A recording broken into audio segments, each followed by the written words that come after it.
What's on, ladies and gentlemen? My name's Ross, I like games, and today we're going to be taking a look at Dinobot Swoop. We've been, over the past couple of weeks, taking a look at characters which were in Wave 1 and are in Wave 2, and asking ourselves a very simple question: which one is actually better? Well, we had a look at Dinobot Sludge the other day. Now it's time to have a look at Dinobot Swoop. I like the fact that both the Dinobot Swoops have an ability in one mode, while being vanilla in the other, and I enjoy the fact that Wave 1 Swoop is in alt mode and Wave 2 Swoop is in bot mode. I don't know why, that just amuses me. So we start off having a look at the stats here. They're really quite similar. Now, new Swoop is a 7 cost rather than a 6 cost, so we're expecting a little bit better, and when we look at the health, we see actually it is a bit better. Cool. It's 1 better. Goes up from 10 to 11, so a bit more health. In terms of defense, you've got 1 in either mode rather than 2 in one, 0 in the other, so same defense in total, but a little bit more consistent. And then in terms of attack, old Swoop had 3 in one mode, 5 in the other. New Swoop has 3 in one mode, 4 in the other.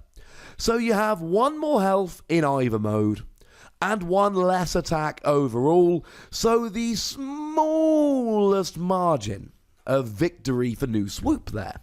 Essentially, new Swoop is a bit beefier.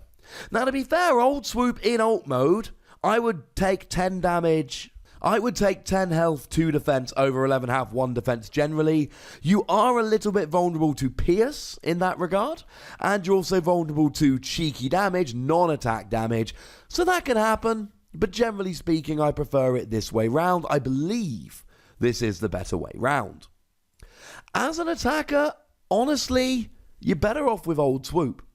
If your goal is just do a whole bunch of damage, then the best thing you can do with Swoop is just take Wave 1 Swoop, whack it in bot mode, and smash. And let's face it, right, Dinobots like smashing. If we look at all of the Dinobot support we've had so far, it is built for smashing. You've got Jaws of Steel, which I stupidly referred to as a weapon in a video recently. Sorry about that. In my defense, you can hear in that video I'm clearly not well, so I hope you can all forgive me. Dino Chomp, that gives you bold 5, as well as Jaws of Steel giving you bold 2. Let's not forget Grimlock, which gives you bold 3 when it flicks into alt mode, and of course the Wave 2 card Electrified Spikes, which if you can flick 2 orange icons when defending, you get to do 1 damage to the defender.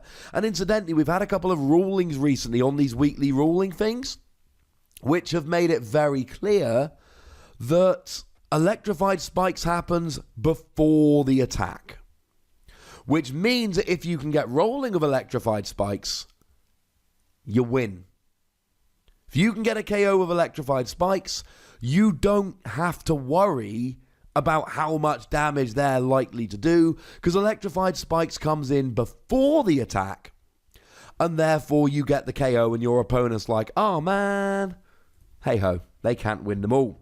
So they're built for attacking, and old Swoop is better as an attacker. Cool. So at the moment, old Swoop is just about winning, but of course, we do need to have a think about the skills here. And they're both half vanilla. Old Swoop, when you flip to this mode, move 1 damage counter from this character to an enemy. Now, you only had 10 health, which was quite low. And so this was the kind of skill which was sometimes really good and sometimes kind of pointless. Because if you had a bunch of damage on and you could just flip constantly, yeah, brilliant. But you wouldn't always be able to do so. In a lot of games, you're getting kind of 1 or 2 flips here. It wasn't amazing. It was a fun little bonus, but I think it was little more than a bonus.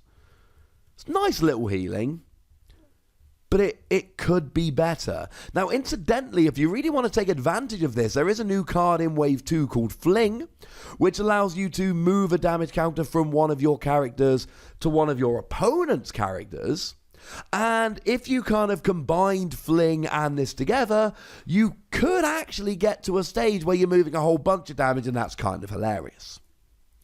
But I think new Swoop's ability might be a bit better. After you attack, you put a battle card that you flipped, that has at least 1 green icon into your hand. Now, the wording here is future-proofing. We don't have any double green icons at the moment, but, you know, it's quite handy. It also does mean, of course, that if you flip one with a green icon and something else, the language is clear enough that you can grab it. Now, some people might be thinking at this stage, as they were when this was revealed, well, hang on a second, you can already do that. Yes.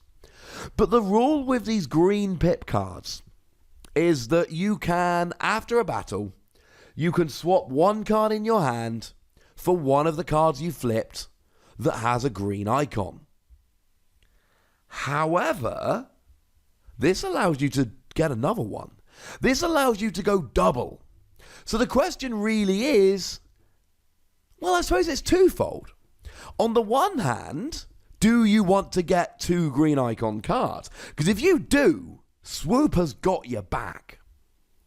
But it's not just that, because you see there's a giant difference between Swoop and the regular green pip mechanic. Regular green pip mechanic, you swap a card in your hand for a green card that you flipped. Whereas Swoop, you just pick one up. When you're playing with green pips, you can't always do it. You can't always justify it, because you don't always have cards in your hand you're willing to give up. With Swoop, it's not a problem. Now it's once per kind of round of turns after you're attacking, blah, blah, blah. But that's fine. You still get to use it. And when you use it, you're getting that card advantage. And that's absolutely huge. Yes, obviously, it depends on what you're actually playing. But there's so many options. Maybe you go backup beam. Now, to be fair, backup beam on the face of it looks like a worse version of Jaws of Steel, because Jaws of Steel has an orange icon, whereas this doesn't, so it doesn't help your attack. But it does give you bold too. So now you flip it while attacking, and alright, you didn't get the orange icon this turn, but it's now in your hand to attack so you can have it next turn. That's kind of funky, ladies and gentlemen. Now, this could be the part of the video where I sit here and just start listing out all the different cards from Transformers Wave 2 that have a green icon. We got stuff like Bashing Shield, which lets you scrap an armor. That's quite nice. Or Enforcement Batons, that lets you scrap a weapon. Or we could even go Espionage to do a little bit of disruption. But like I say, I could do that, but that would take a long time. And I'm not sure if it would really make my point much better. There are green icons for basically whatever you want. Bold, tough, disruption. And this is going to help you out. The question is it worth playing more icons of the green colour to take advantage of this? And if it's not, how many of them are you playing? Because if you can get away with it, it's phenomenal. But this is a very situational ability. If you're playing green icons or you're willing to, great. Otherwise, not good. Now, I do need to mention Volcanicus here. Volcanicus is, of course, the combined version of the Dinobots. And as I've mentioned in a bunch of videos, Wave 1 Swoop, no. Wave 2 Swoop, yes. Now, what's weird is you don't actually have to play Swoop in order to play Volcanicus. You have to own it. And the reason for that, Grimlock Powerful Commander. When this attacks, choose a Dinobot you own from outside the game, put it into your KO area in alt mode fully damaged. So this is the only one that's going to work for that. If you're playing in a random deck, generally speaking, I like Wave 1 Swoop. I like the ability, though it is a little bit weak. And I like the attacking in bot mode. And I like that it's only a 6 cost. But if you're playing Volcanicus or you're relying on green icons, then it's Wave 2 Swoop all the way. It is worth mentioning at this stage that you are a specialist and a Dinobot in both modes, in both cards.